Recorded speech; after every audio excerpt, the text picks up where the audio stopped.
நம்ம குடும்பத்துக்காக நம்ம வாழ்ந்தோம், நம்ம அன்பு கொடுத்து வாழ்ந்தோம், மனிதாபிமானத்தோடு வாழ்ந்தோம் அப்படின்னு நினைக்கிறப்ப தான் நம்மளோட நினைவுகள் நமக்கு பிடிச்சவங்கள போய் சேரும். நான் பிரியன் பிபி உயிர்.ஏலேருந்து பேசுகிறேன்.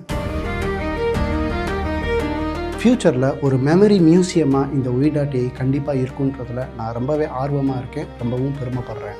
எங்கள் அப்பா உயிரோடு நடந்து வர மாதிரியும், என்னோடய குழந்தைய அவர் கையில் தூக்கி வச்சிருக்கிற மாதிரியும், என் சொந்த பந்தமெல்லாம் எல்லாம் கேட்குறாங்க, எப்படி இது எப்படி சாத்தியம் அப்படின்லாம் கேட்குறாங்க.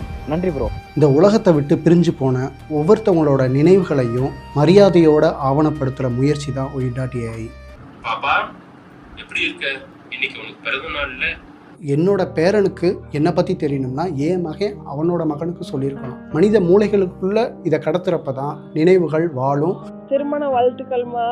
உன் கூட இல்லைன்னு நினைக்காத. நான் ரெஃபரன்ஸ் தான் பார்த்து அதை கரெக்ஷன் பண்ணலாமான்னு பார்த்தேன். அது கரெக்ஷன் பண்றதுக்கு ஒண்ணுமே இல்லை. நம்ம என்ன கேட்கறோமோ அதை அப்படியே எடுத்துட்டு வந்து கொடுக்குறாரு. உயிர்.ஏஐக்கும் பிரியன் என்பதற்கும் நன்றி. நீங்க இதே மாதிரி இன்னும் நல்லதா பண்ணணும். என் அப்பாவை நல்லா பார்த்துக்கல, என் அண்ணனை நல்லா பார்த்துக்கல, என் அம்மாவை நல்லா பார்த்துக்கல, அவங்க இருக்கும் போதே அவங்க நல்லபடியாக பார்த்துக்கலாமே அப்படின்றத இப்போ நினச்சி ஃபீல் பண்ணுறாங்க. ஒரு கடவுள் செய்யக்கூடிய ஒரு வேலையை அதை நீங்கள் பண்ணிகிட்ருக்கீங்க. நாங்கள் உங்களுக்கு தந்த மிகப்பெரிய காணிக்க எங்களுடைய கண்ணீர் தான். உங்களோட அவுட்புட்டை காட்டினப்போ அவங்க கண்ணில் இருந்து வந்த ஒவ்வொரு கண்ணீர் துளியும் நாங்கள் அவங்களுக்கு தந்த காணிக்க. பிறந்த குழந்தை சிசு, அந்த ஒரு சிசுவோட ஃபோட்டோவை தான் அமைச்சார். ரொம்ப கஷ்டமாக இருந்துச்சு. குழந்தை பேசாது, இருந்தாலும் அவங்கள வச்சு ஒரு வீடியோ பண்ணலான்னு சொல்லிட்டு தான். ஸோ அந்த குழந்தையோட ஒரு நாள் நினைவுகளுக்கு நான் உயிர் கொடுத்துருக்கேன். அந்த ஒரு விஷயம் உயிர்.ஏஐயோட பொறுப்புன்றதை நான் உணர்ந்தேன். உயிரின் நினைவுகளை திரும்ப மீட்டெடுத்து அவங்களுக்கு உயிர் கொடுத்து மரியாதைத்துவமாக அந்த வீடியோவை உருவாக்கி கொடுக்குறப்ப அந்த டெக்னாலஜி, அந்த டூல்ன்றது ஒரு பாலமாக அமையுது.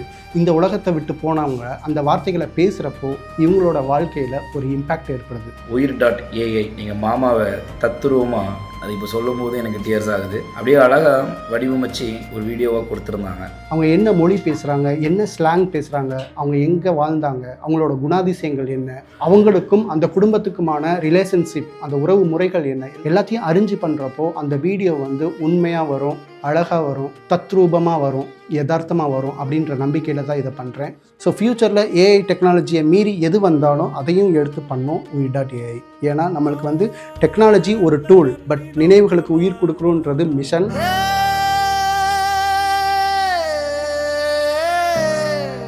நிறைய துரோகம் பண்ணிக்கிட்டு, நிறைய தப்பு பண்ணிக்கிட்டு, ஸோ வாழ்க்கையை வேஸ்ட் பண்ணிக்கிட்டு வாழ்கிறப்ப நம்ம நினைவு நம்மளோட அழிஞ்சு போயிடும்.